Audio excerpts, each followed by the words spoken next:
จากนั้นสักกรรมพระเยซูก็บอกให้หมู่สาวกของพระองค์ลงเรือข้ามฟากไปเมืองเบธไซดาก่อน ส่วนพระองค์ยังอยู่ที่หั่นเพื่อส่งคนตั้งหลายปิกบ้าน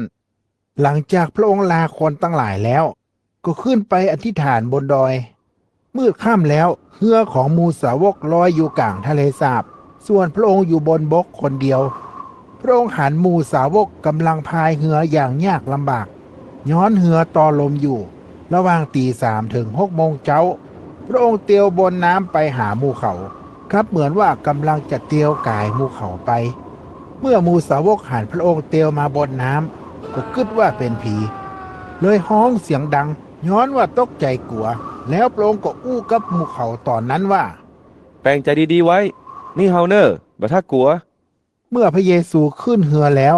ลมก็ยัง้งหมู่เขาพากันเงืดขนาดที่พระองค์เตียวบนน้ำได้ ครับลมก็หยุด ย้อนเขายังบักเข้าใจความหมายเรื่องข้าวหนมปัง5 ก้อนนั้น สุดปัญญาหมู่เขาแล้ว หลังจากข้ามฟากมาแผ่วฝั่งแคว้นเยเนซาเล็ตแล้วหมู่สาวกก็มัดเหือไว้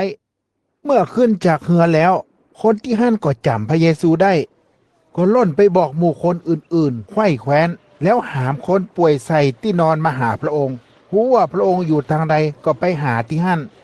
พระองค์ไปทางใดบอกว่าในหมู่บ้านในเมือง